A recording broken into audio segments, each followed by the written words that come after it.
नहमदुहु व नसल्ली अला रसूलिहिल करीम अम्मा बाद औज़ु बिल्लाहि मिनश शैतानिर रजीम बिस्मिल्लाहिर रहमानिर रहीम अस्सलामु अलैकुम व रहमतुल्लाहि व बरकातुहू। आज मैं आपको चने की दाल के हलवे की तरकीब बताने जा रही हूँ, जिसके लिए मैंने लिए हैं ये 1 किलो चने की दाल ली है।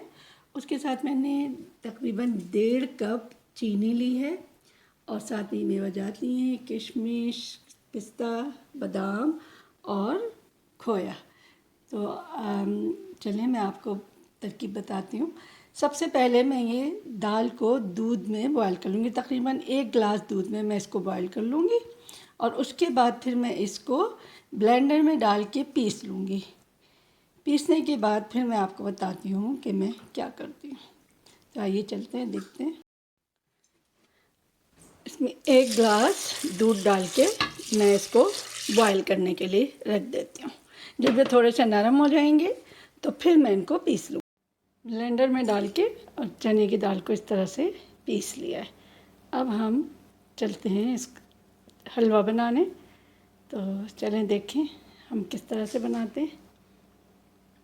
1 कप ऑयल में हमने ये 5-6 इलायची डाली। अब हम इसके अंदर जो है वो पिसी हुई चने की दाल डाल देंगे। चने की दाल को भूनना है। जब ये हल्की ब्राउन हो जाएगी तो फिर हम इसके अंदर 1.5 कप चीनी डाल देंगे।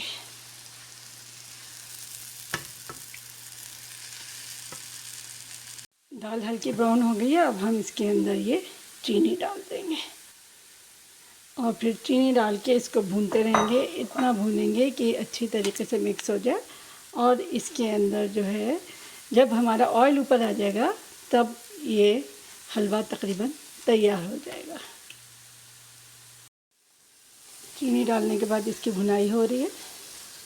ये थोड़ा सा नरम हो गया है और अब ये अच्छी तरह से भुनेगा। ये मेरा हलवा तकरीबन तैयार हो गया है ये चने की दाल का। और देखिए इसमें ऑयल ऊपर आ गया। अच्छा, आपकी मर्ज़ी है, आप इसको देसी घी में बनाएं, घी में बनाएं, ऑयल में बनाएं। मैंने इसको ऑयल में बनाया है और थोड़ा सा देसी घी भी डाल दिया। अब हम इसके अंदर सारे मेवाजात और खोया डालेंगे। मैंने इसके अंदर खोया और किशमिश डाल दिए। खोया और किशमिश डाल के मैं इसको चला रही हूँ। वैसे खोया आपकी मर्ज़ी है, डालें ना डालें, उमूमन खोया नहीं डलता, लेकिन ये कि मैं डाल लेती हूँ ताकि और इससे अच्छा जाता है। उसके बाद मैंने इसके अंदर बादाम पिस्ता डाल दिया।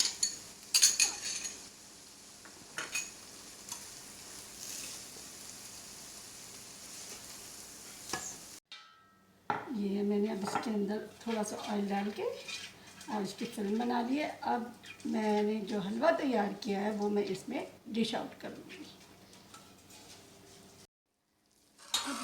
हलवा निकाल के मैं इसके अंदर सेट कर दूँगी।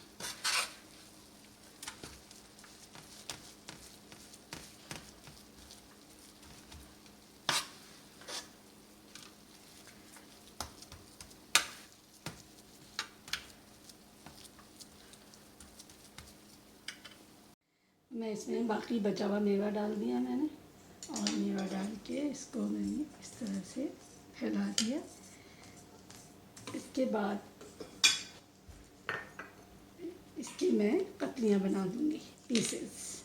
ये ना बहुत ज़्यादा बड़े ना छोटे, दरमियाने पीसेस मैंने इसके बना लिए। और अब इसको मैं ठंडा होने के लिए रख दूँगी। जब ये ठंडा हो जाएगा तो फिर इसके अंदर जो है पीसेस आपके अच्छे बनेंगे और हम उसको निकाल के प्लेट में रख लेंगे।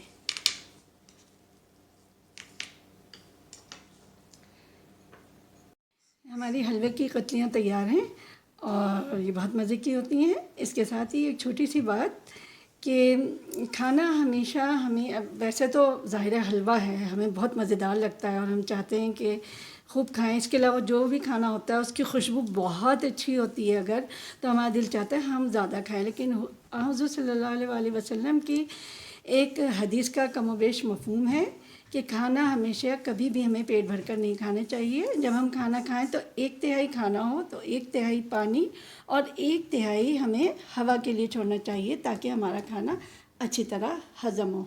इसके साथ ही आप कराची कुकिंग विद समीना को इजाज़त दें। इंशाल्लाह फिर किसी नई रेसिपी के साथ। अल्लाह हाफ़िज़।